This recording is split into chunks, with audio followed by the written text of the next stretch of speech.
March મહિનાના પહેલા અઠવાડિયાની થીમ શું છે? હમણાં કીધું હતું ને મેં, શું થીમ છે આપણી?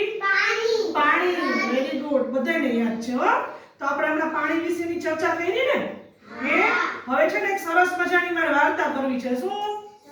હા, દરિયો જોયો જ કોઈ? જોયો છે ને? તો દરિયાના પાણીની વાર્તા કરવાની છે. શેની? દરિયાના પાણીની. બરાબર? દરિયાનું પાણી દરિયામાં, એવી વાર્તાનું નામ છે. જો એક ચકલી હતી. શું હતું? ચકલી.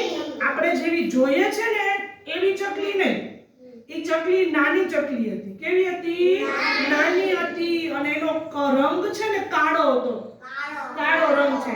સરસ મજાની રૂપાળી રૂપાળી તો નહીં, પણ સરસ મજાની દેખાવડી, ઝીણું ઝીણું ને મીઠું મીઠું બોલે, અને આમથી તેમ ફર બધે ઉડતી હોય. બરાબર? એક દિવસ છે ને તે દરિયા કિનારે પથ્થર ઉપર બેઠી હતી. ક્યાં બેઠી હતી? પથ્થર ઉપર.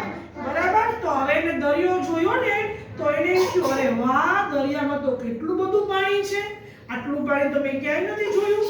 બરાબર? એટલે શું કીધું કે હું દરિયાનું પાણી જોઈને એને દરિયાને પૂછવાનું મન થયું કે દરિયા દાદા, તમારી પાસે આટલું બધું પાણી ક્યાંથી આવ્યું? તમારી પાસે આટલું બધું પાણી કેમ છે? બરાબર? એને એવું પૂછવાનું મન થયું અને એને પૂછ્યું. તો દરિયા દાદાએ શું કીધું કે તમે એવું પૂછો છો, હસવા લાગ્યા.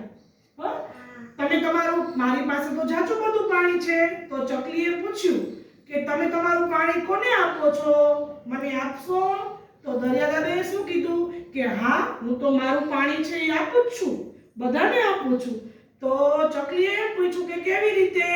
તો કે જો ચકલી બેન, ઉપર જો, ઉપર આકાશમાં સૂરજ દાદા છે ને એની ગરમીના હિસાબે મારું પાણી છે એ વરાળ બનીને ઉપર છે. દરિયાનું પાણી છે એ સૂરજ દાદા ગરમી આપે એટલે વરાળ બનીને ઉપર જાય, અને ઉપર જે વાદળા છે એમાં પાણી ભરેલું છે. કેમાં? વાદળામાં પાણી ભરેલું છે. તો ચકલીને એમ થયું કે હવે મારે વાદળમાં પાણી જોવું છે. તો ચકલી ઉડતી ઉપર જાય છે અને વાદળની સાથે વાતો કરે છે. આજે સરખી બેસ. વાદળની સાથે વાત કરે છે. વાદળભાઈ, તમારી પાસે પાણી છે? તમે પાણી કોને આપો છો? તો વાદળે કીધું કે હા, મારી પાસે પાણી છે. મારી પાસે તો સરસ મીઠું, ચોખ્ખું ને તાજું પાણી છે. તમારે જોવું છે? તો કે હા. તો કે જો હું મારું પાણી છે એ પહાડોમાં વરસાવું છું. ક્યાં?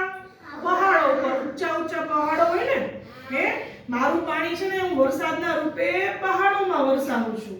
તો તમે વરસાદ આવે ત્યારે એ મીઠું પાણી જોજો.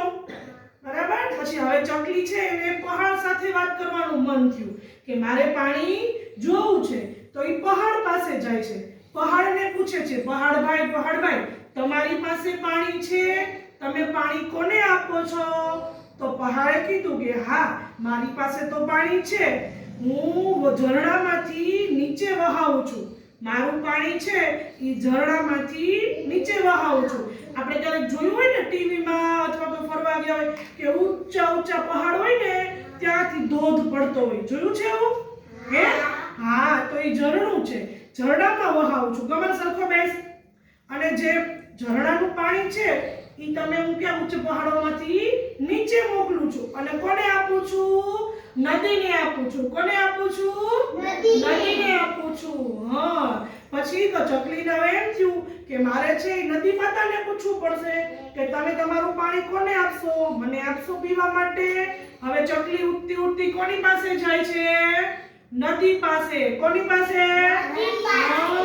હવે નદીને પૂછે છે કે નદી માતા, તમે તમારું પાણી કોને આપો છો? મને આપશો? તો